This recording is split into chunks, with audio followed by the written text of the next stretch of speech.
I just received the Dri-Mark Flash Counterfeit Detector. Let's see what you get when you purchase it. As soon as you open the box, you're presented with a quick start guide that tells you how to perform all 3 tests.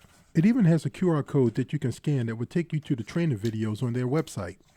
The next thing in the box is the Flash Test Counterfeit Detector device, a power adapter, and a power cord. One end of the cord has a male USB style adapter, which leads me to believe that you could probably run this device off a portable battery pack. Here is the adapter that plugs into the wall. Nothing special about this adapter from what I can tell. Now let's pull out the detector device itself. Just behind the detector is an instructive booklet that unfolds into one large sheet of paper. It has more detailed instructions on how to conduct each test, and it also goes over the parts for the detector device. Let's put this up for now. Man rule number 1, don't read the instructions unless you have an issue.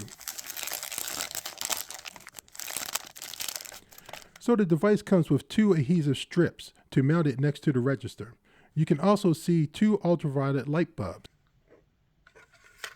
The front of the device has a LED light used for the watermark test, a magnetic ink reader that looks just like the part from an old cassette tape player back in the day, which makes sense.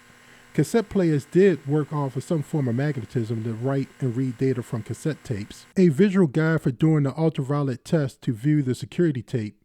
The guide shows you what color the security thread should glow and what side of the bill you can find it for each denomination.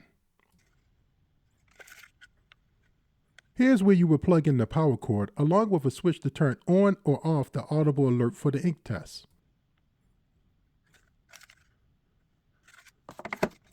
That's it. Everything is included in the Dri-Mark Flash Test Counterfeit Detector box. It's pretty simple, yet has lots of instructions on how to use the device. Next, we will test it and see if it's something that your business should consider purchasing.